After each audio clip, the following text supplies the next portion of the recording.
You remember anything about the vehicle? What can you tell us about him? He smoked Winston's. Mare. Hey guys, Pete here. The Mare of Easttown trailers have been pretty revealing over the past couple of weeks. Surely there's some misdirection going on, but they're giving us a glimpse of some pretty important looking scenes. The one after the last episode, episode 4, also feels like it might be hinting at a grim fate for one of the main characters. So today I'm going to break it down scene by scene. After that, I'll get into some of my theories about how I think Mare of Easttown will end, and talk about some of the other popular ones that are out there. Before we get started, this trailer says in the weeks ahead. The one last week said next on, and all those scenes were in the previous episode, but these are more likely a collection of shots from the final 3 episodes. Since we're looking at a trailer, there's going to be things from future episodes. That could include spoilers if you don't like that sort of thing, so this is your chance to leave. The title of episode 5 is Illusions, and the synopsis says, in her mandated therapy, Mare opens up about her family's history with mental health struggles. Meanwhile, Lori tries to get to the bottom of her son's outburst at school, and later, Mare meets with a semi-retired source to help find a possible connection to her 3 cases. And the first shot is of Mare talking to a new character in a diner. It seems likely that this is the semi-retired source, since she seems to have access to sex workers. Mare tells her about the girls going missing before she asks her to ask around about anything suspicious, especially someone suspicious trying to pick up girls. And we will come back to her because she shows up again later in the trailer. As they're talking, there are a couple of shots of Erin's bike being pulled out of the water. It looks like someone found it, and now the police are collecting it as evidence. Then there are 2 shots that involve Richard. In the first one, Mare's at home with her arm bandaged up, and he visits with a gift basket with what looks like scrumptious hoagies inside. She looks happy to see him, as does Helen, who's smiling ear to ear in the background of the shot. Then we see them kiss somewhere different as her hair's down and they're in different clothes. And in voiceover as they kiss, we hear Colin's mother saying that she knows he likes her because of the way he looks at her. That conversation is happening over coffee at their house. That cuts to Colin and Mare having dinner in a restaurant. Mare wasn't sure who she was going to go out with on Saturday night, and this makes it look like she picked Colin. Her arm isn't in the bandage yet while they're at dinner, and this makes me think this is her taking him up on that offer of a date. From what they're saying, it doesn't sound like it's going well though. She says, "I'm trying to help you out here," and he fires back, "Help me or help yourself." It's pretty hard to speculate what they're arguing about here, but what we know is that she's been put on leave while he's still working the case. He obviously likes her and wants to get together, and I was under the impression she was feeling something too before I saw this. After that, we see Deacon Mark come into a pizza shop. There's a group of locals sitting at the table, and one of them tells the other, "Hey, that's that priest I was telling you about." The group follow him outside, with the guys yelling at him, calling him a pedophile, and it looks like they beat him up or chase him away at the very least. This might be related to the reporter calling Father Dan. Either way, it looks like the story about Mark's past is getting out there and more people are finding out about it, which seems pretty bad for him in this small community.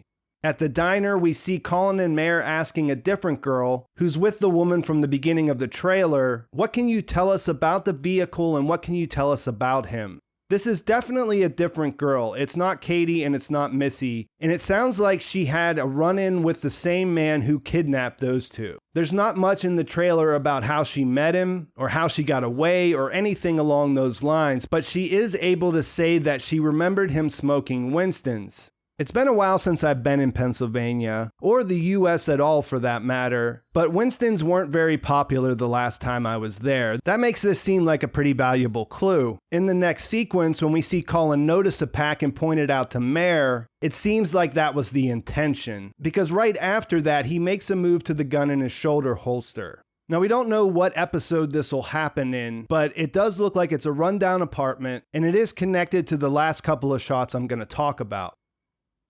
We hear Mare tell her therapist, "I can feel it happening again, like panic, like this expectation of people to be something I don't think I'm good enough to be." There's a shot of Lori walking her into her house with Helen there waiting at the door. There's reporters and cameras. They're all waiting outside for her when she gets there. Then we see Mare walking into a body of water. It looks like she's chasing someone or going after something. I would guess this comes from the end of the series and is related to Erin's killer, but I'll have to come back to that because this is just one quick shot. After that, we see Helen embrace Mare, who's crying. At first, I thought this was when she came into the house past the reporters, but if you look closely, it's dark outside here, and there doesn't appear to be anyone outside the window. There's a struggle between Mare and Siobhan in her room. She looks upset, and her mother is sort of holding her wrist to kind of control her. It cuts to a different shot of Siobhan, where she says, "Maybe you could be my mom for a second." There's a quick shot of Mare running into a house, and I saw on Reddit that a couple people pointed out that this is actually Betty Carroll's place. No idea why she's there right now, but it might mean that we'll get a payoff to the Peeping Tom story, or there's something that's going to come up because of Mare's deleting that security footage. Then there's this shot of Billy Ross putting a pack of what looks like fishing bobbers into a tackle box on the bed of his truck. When we see inside, we get a glimpse of a gun, and he looks pretty nervous all the way around. Billy has been high on my list of suspects, and that does make this pretty exciting to see. But because it's so short and just so crazy that he has a gun because he's a side character for the most part, the shot reminds me of the fake out in the last trailer a little, where Dylan was walking up to DJ's crib with the pillow. So I will come back to that. That cuts to a conversation between Lori and Mare, with Lori saying, "I didn't know when you asked me before. I swear I didn't know." And there's another shot of Lori by herself. She's looking at something with a tear rolling down her cheek. The episode description said that Lori's going to be trying to figure out what's going on with her son, but this could also be related to her husband, which is high on a lot of people's suspects list. And her saying, "I didn't know when you asked me before," I'm not really sure what she's referring to there. Then we see Jess hand the chief what looks like a photograph. We just see him look at it. There's no indication of what's on it or why she's there. This is followed up by Dylan leaning out of his friend's car window, asking Jess what she told that detective. This is interesting because Mare and Colin are the detectives that we know. Not sure if he's asking about when they visited her or what. The chief thing seems to be something different though. Dylan adds that the three of us are joined together forever, and he screams at her to get in the car. She gets scared and runs away, and then later we see her being pulled out from a hiding place underneath a different car. This was kind of a shock because Jess was presented as an honest character who cared about her good friend Erin, while Dylan was the exact opposite. There's no natural connection for these two. The kid driving the car is someone we've seen a couple of times. He filmed the fight in the woods. He was interviewed by the police and talked about Brianna. And Dylan says the three of us. So does he mean this kid as number 3? So the last two shots that I haven't talked about. First, we see this shot of Mare. This was in the original trailer. This is something we've seen before. She's got a gun in her hand. She's in the rundown looking house in front of this door, which we clearly see earlier in the trailer when Colin points out the Winston. There's several things going on in this shot. For one, Mare has a gun. When the chief came to her house to put her on administrative leave, she turned in her badge and her gun. Her other hand is bloody. Now, this is the hand that we'll see bandaged up later, so that makes me think that she gets injured in whatever's going on here. Since it's in the same place where they saw the Winstons, that makes you think they found their way to the kidnapper's house. When we see outside, it doesn't look the same as what we saw whenever they went into that Benny's Tavern location where the girls are hidden. I'm not really sure what to say about that, but unless this is a total misdirection, it looks like they found their suspect.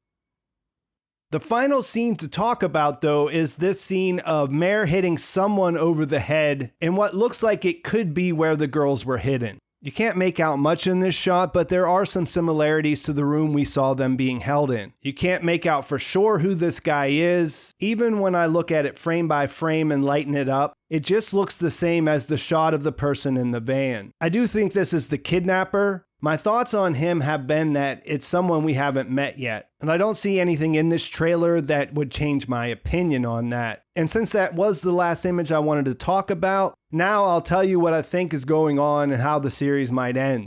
Going into episode 4, I was already starting to think that Erin's and Katie's cases weren't connected, Their backgrounds and lifestyles were just so different. We did learn that Erin has some secrets, and there might be more there, but after we saw Missy's abduction, I felt pretty confident that this was something separate from what happened to Erin. After seeing the trailer, I'm further convinced. And as I said, this guy just seems like some random criminal who abducts girls and uses them as his sex slaves. At least for right now, I don't think he's connected to anything else that's going on in the story. I've seen people who are looking closely at the images saying that they think it's Father Dan or Dylan's dad, or even some are still holding on to the idea that it might be Deacon Mark, but I don't think it'll turn out to be any of those people. Plus, considering Mare's injury and her bandages in shots that come after this one where she has the gun, I think this will get solved before the final episode and not turn out to be the big revelation. The bandages are sort of really throwing me off though, because this seems like it would be the penultimate episode cliffhanger. But I guess it's possible this might go down next week because there's clearly a lot of stuff that happens with Mare after she gets her injury. Either way, they can tie this up, they can find out what happened to Katie and Missy, and that leaves time to show the aftermath. As these stories usually do, they focus our attention on the crime, they focus our attention on the mystery, trying to solve it, and by the end we realize it's a character study and the journey of the main character as they are dealing with these cases. Here we have the added layer of Erin's murder, and this small town where everyone's connected and everyone has secrets. After the red herrings don't pan out, the real suspect emerges, and it's usually someone who's been hanging around, that's sort of been there in the background, that we haven't had a strong reason to suspect, but it will make sense when we go back and look at it later. This is why I've been so focused on all those weird shots where the camera lingers on different characters. Billy Ross has been number one on my suspect list. I've been sure he's been up to something, and I guess it's going to come down to whether he's just the father of Erin's child, or if he's her murderer, or I guess he could actually be both. That's why the trailer really throws things for a loop, because showing him with a gun makes him look pretty guilty. And it almost makes it too convenient. It makes me wonder if he's just involved with her, like he had a secret relationship with her, possibly he's DJ's father. That's definitely something he wouldn't want to get out there. But then we also have this connection with what Lori's saying in the trailer, which seems to indicate that something's going on with her son and possibly her husband. Because her son had one of those scenes in the last episode where we were supposed to kind of wonder what's going on with him, I think maybe he's going to discover something rather than he actually did something. I mean, he's a kid. And considering that Lori looks upset and that she's telling Mare something that she didn't know before, I'm going to guess that he found out something related to his dad or his uncle or both of them together. But that's really as far as I can go with that. As far as Deacon Mark's concerned, it looks like his story's going to get out there. That's going to be bad for him. They're going to discover the bike, which might also be a problem. I still think he's one of the red herrings. He had a connection with Erin, she did call him, and maybe there's more to it considering he did have her bike in his car, but his story feels more like a distraction from what's really going on based on when they introduced him as a suspect. There's a chance that he actually told Colin and Mare the truth when they interviewed him at the church. But even if he doesn't have any big secret here, it looks like he's going to run into some issues before all is said and done. For Jess and Dylan, I'm really not sure what's going on there. In the last episode, Jess sorta came on the radar after she misled Mare about where the journals were, mostly because of the shot they showed where she was watching them leave through her window. It looked like she hadn't told them the whole story. From there, you have to wonder if her accusing Frank of being DJ's father might have also been under false pretenses, but it's all pretty vague at this point. And from what we've seen, there's really been no indication that she was connected to Dylan. I'll make another video next week to reevaluate, because I'm really not sure what to make of Mare's story. It's clear that we're supposed to like her and root for her and want to see her have this big change or something along those lines, but there's still this huge issue with her planting the heroin on Carrie. A cop planting evidence like that is just not something that you can sweep under the rug. In my mind, there has to be something to follow that if this is supposed to be a story about her coming to terms with her situation. I mean, it could have just been a really bad writing choice, which will undermine the overall project, but I'd like to think that's not the case. I'm still holding out hope that there's something I'm not seeing. The big glaring thing that comes to mind after looking at this trailer closely is that shot with Mare and her back against the door with the bleeding hand and the gun. What is going on there? Like I said, this is definitely the same house where Colin went for his gun in the holster. Mare shouldn't have a gun on her, and that's got to make you wonder if it's his. In the follow-up scene where she's hitting who I think is the kidnapper, Colin isn't there. He doesn't seem to be around. And at that point, she isn't trying to shoot anyone. So in front of the door, does she have his gun? And if she does that mean that Colin got killed? I'm not 100% sold on that, but it would make for a hell of an aftermath after she catches the kidnapper. One theory that's out there that I haven't been a big fan of was that Colin had something to do with the kidnappings or with Erin. The nice guy, the by-the-book cop, it's all just a cover story and he's really up to no good. I still don't love this, but if you're so inclined, then it's possible she found out while they were in that house, and that could make for a situation where she ends up shooting him herself.